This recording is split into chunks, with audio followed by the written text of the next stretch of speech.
이어서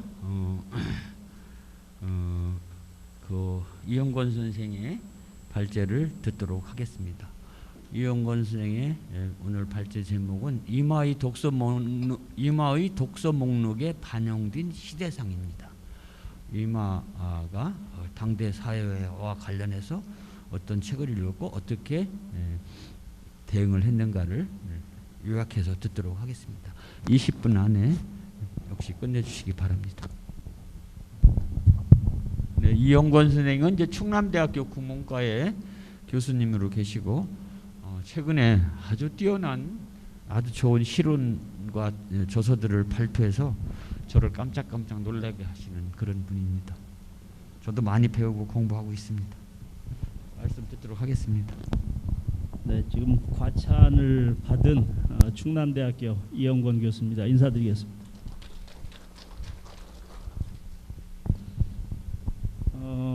앞서 두 교수님들은 시 텍스트를 가지고 이제 말씀을 하셨는데 저는 그 시가 아닌 그 수필이라고 해야 할까요?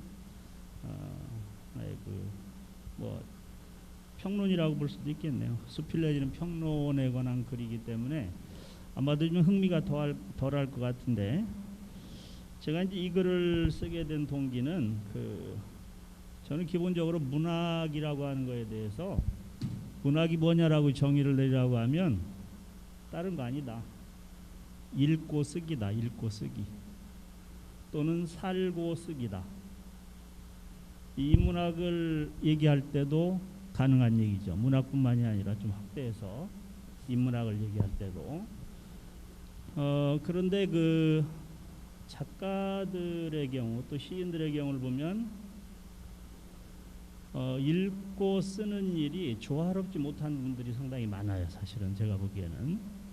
그래서 많이 읽으셨는데 그것을 쓰는 과정에 잘 반영을 못한다든가 또는 아예 읽지를 않고 쓴다든가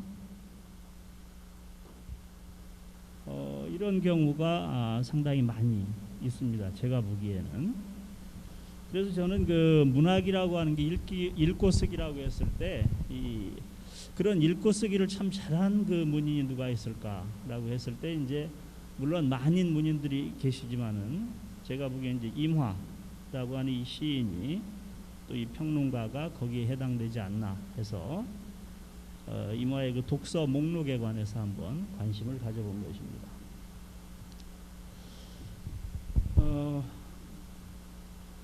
이 체험이라는 게 이제 우리가 이제 그 직접 체험과 이제 간접 체험이 있죠. 독서는 물론 이제 간접 체험이 되겠고요. 그 간접 체험은 또 체험은 일종의 그 도마 역할을 한다고 생각하는데 여러분들 그 지난번에 올림픽 때 그 여서정인가요? 그 도마 운동. 그 막 도마에서 점프를 뛰어서 막 그 정말 멋진 동작을 이렇게 연기를 하는데 도마를 발판으로 삼아서 그 연기가 나오죠. 그러니까 저는 그 도마가 체험이라면 그 공중에서의 어떤 연기는 이제 그 상상이다 이런 생각을 합니다.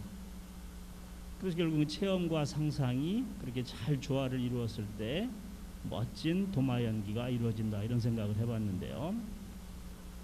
그래서 이 독서는 어쨌거나 이 작가들뿐만이 아니라 일반인들한테도 매우 소중하다. 우리가 삶을 좀 윤택하게 살기 위해서도 독서는 아주 중요하다고 생각합니다.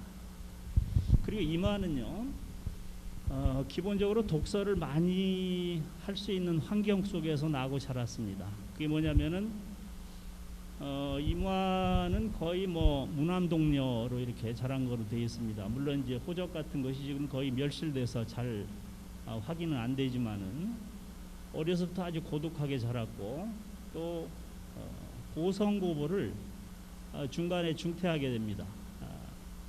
저는 이게 참 잘 됐다고 생각하는데요. 그 옛날에도 보성고보에서 그렇게 독서를 많이 시키지는 않은 걸로 알고 있어요. 또 오늘날 우리나라 학교에서도 역시 마찬가지고. 근데 임화는 또 학교 다닐 때도 별 학교 교육에는 관심이 없었던 것 같아요. 그러나 책 읽는 일에 대해서는 굉장히 관심이 많았었죠. 그래서 어렸을 때부터 또 학교 다닐 때 학교를 중퇴한 이후에 이모아의 어떤 글들을 통해서 이렇게 좀 간접적으로 살펴보면 독서에 대한 관심이 굉장히 많았다. 이렇게 결론을 내리게 됐습니다. 그래서 그의 독서 편력 이것을 좀 살펴보기 위해서 저는 그 세 편의 글을 좀 기본으로 삼았는데요. 이모아가 쓴 글 중에 독서력에 반영된 세상이란 글과 그다음에 독서론, 그다음에 어떤 청년의 참회라고 하는 그 세 편의 글을 기본으로 삼아서 이 글을 작성을 했습니다.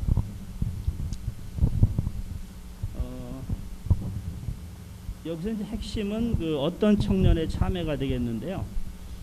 저는 이 제목을 어떤 청년의 독서라고 이렇게 해도 될 정도로 이 어떤 청년의 참회라고 하는 글에는 아주 많은 책들이 등장합니다.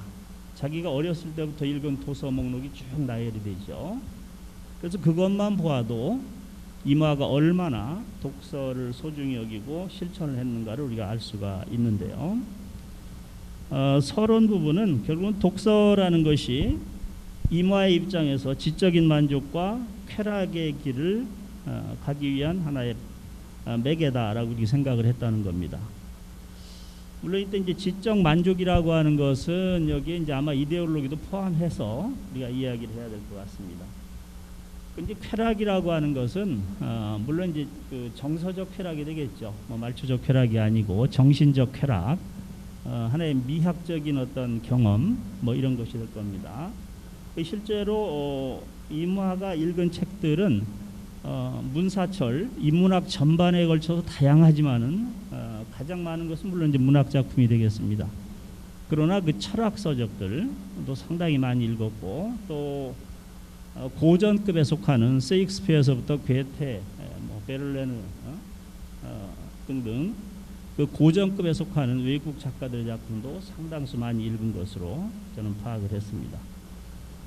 그래서 서론에서는 그런 이모아의 책에 관한 그런 생각을 정리를 해봤고요. 그 다음에 이제 본격적으로 2장 여러분이 갖고 있는 페이퍼의 46쪽이 되겠습니다. 여기 보면 이모아의 독서 목록과 시대적 의미라고 되어 있는데요.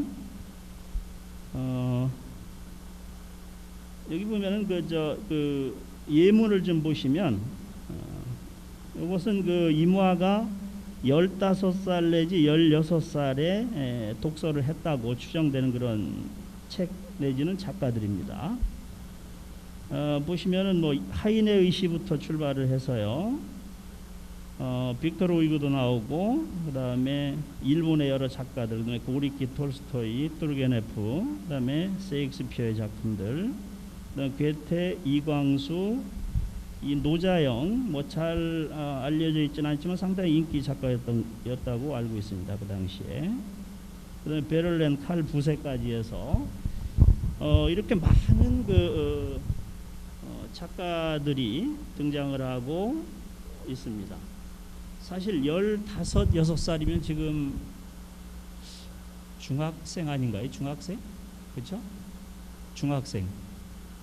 오늘날 중학생에 해당하는 이 나이에 임하는 이런 책들을 읽은 겁니다. 아주 조숙한 그런 학생이었죠. 근데 여기 이제 맨 앞에 등장하는 것이 이제 하이네의 시인데, 이 하이네는 사실은 매우 서정적인 시를 쓴 것으로만 알려져 있지만 사실은 굉장히 민중지향적인 시도 썼던 그런 분입니다. 아주 혁명적인 시도 쓰고. 근데 요때에 그 이모아가 하이네를 수용할 때에는 좀 어떤 그 서정적이고 또 연애 감정 같은 뭐 이런 쪽에서 좀 받아들인 것 같습니다. 그리고 실제로 이모아의 초기 시에는 굉장히 리리시즘적인 그런 서정적인 시풍으로 일관하고 있습니다. 그래서 아마도 그런 그 하이네의 그런 시풍에서부터 영향을 받지 않았을까 그런 생각을 해보는 겁니다. 그다음에 여러 가지 고전급의 그런 작품들을 통해서 이제 문학적 소양을 길렀고요. 그다음에 그 시기가 지나서 이제 17세에 보성고부를 중퇴를 합니다. 그리고 이제 18세 내지 19세에 읽은 것으로 보이는 잘 안 들리네요. 자, 거기 또 보시면 그 48쪽입니다. 개조라는 잡지가 등장하고 또 문예공론, 크로포트킨의 청년에게 고함. 저는 요 그 글을 굉장히 중요하게 봤는데요. 이 크로포트킨의 청년에게 고함은 일종의 그 아나키스트의 글인데요. 물론 그 이모하고 아나키즘은 어울리지 않죠. 이모는 기본적으로 막시스트였으니까 프롤레타리아 국가를 지향한 거니까 아나키즘적인 무정부주의와는 사실은 맞지가 않습니다. 그러나 그럼에도 불구하고 당대 현실에 대한 개혁 의지라든가 민중의 삶에 대한 어떠한 옹호라든가 이런 측면에서 또 아나키즘과 막시즘이 만나는 부분이 있겠죠. 그래서 그런 부분에서 이제 이모가 이 크로포트킨의 이 청년에게 고함을 열독을 했던 것으로 생각할 수 있습니다. 그다음에 그 뒤에 이제 마르크스, 엥겔스, 또 레닌 뭐 이런 인물들의 그 저작들 또 그런 이름들이 또 자주 등장하고 있고요. 그다음에 그 인용의 중간에 한 5번째 줄 거기 보시면 다다이즘, 고한승, 김화산 뭐 이런 분들 그 다다이즘에 관한 이야기가 나옵니다. 이만은 실제로 그 초창기 서정시풍을 쓰다가 곧바로 다다이즘적인 시를 몇 편 씁니다. 그래서 그런 다다이즘적인 시를 쓰는 것과 또 이런 독서 경험과 또 연관이 되는 것 같고요.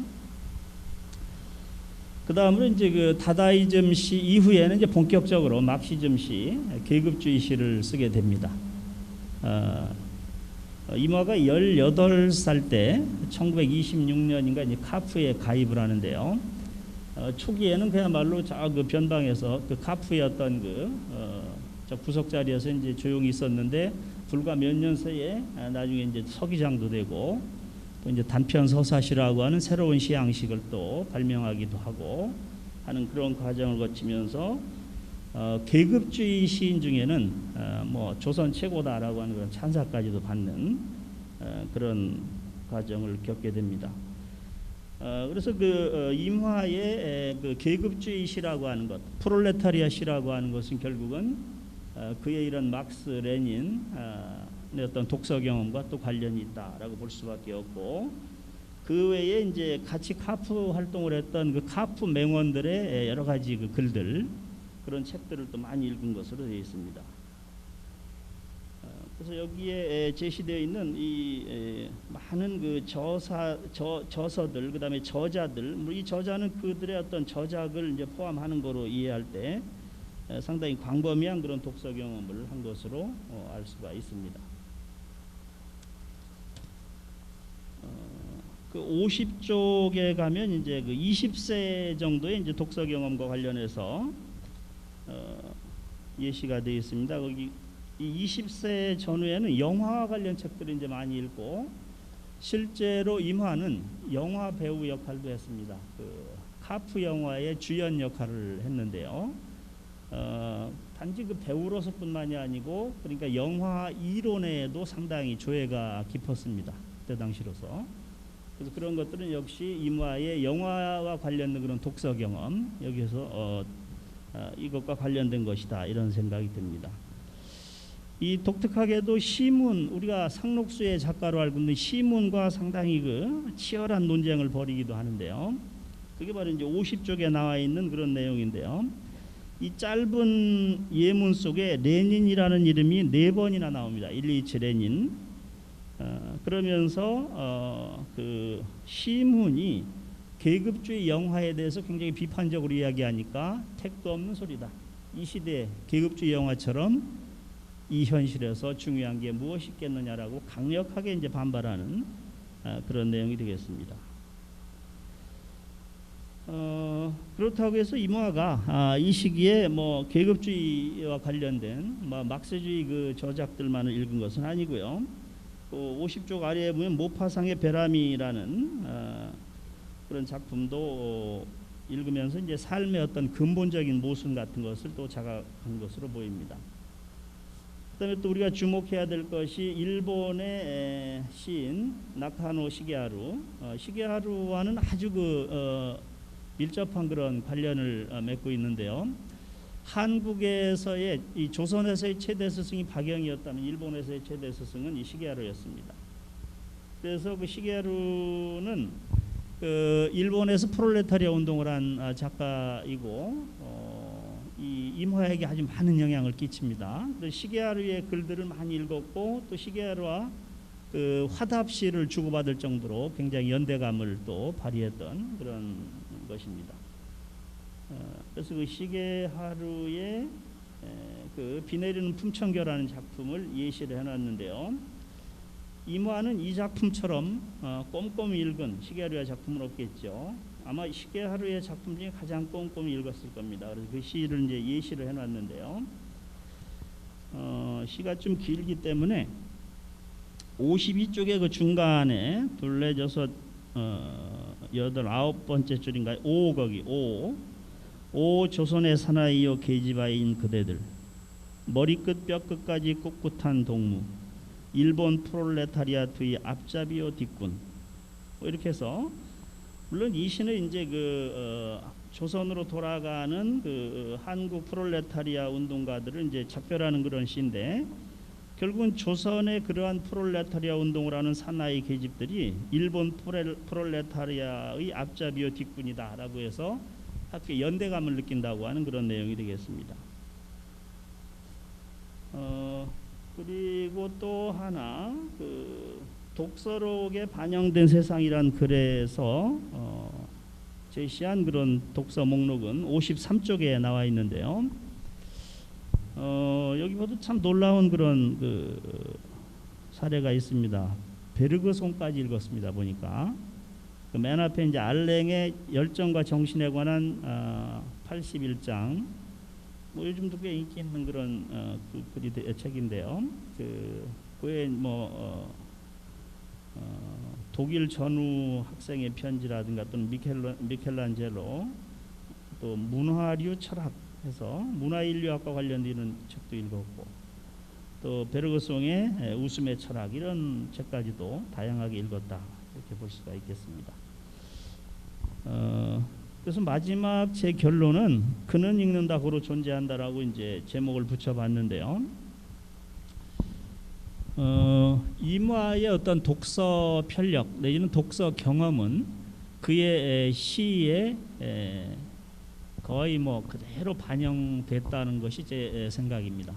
그래서 그의 어떤 시적인 변화 과정과 그의 독서의 어떤 변화 과정이 굉장히 일치하고 있다라는 것이 제 결론이고요.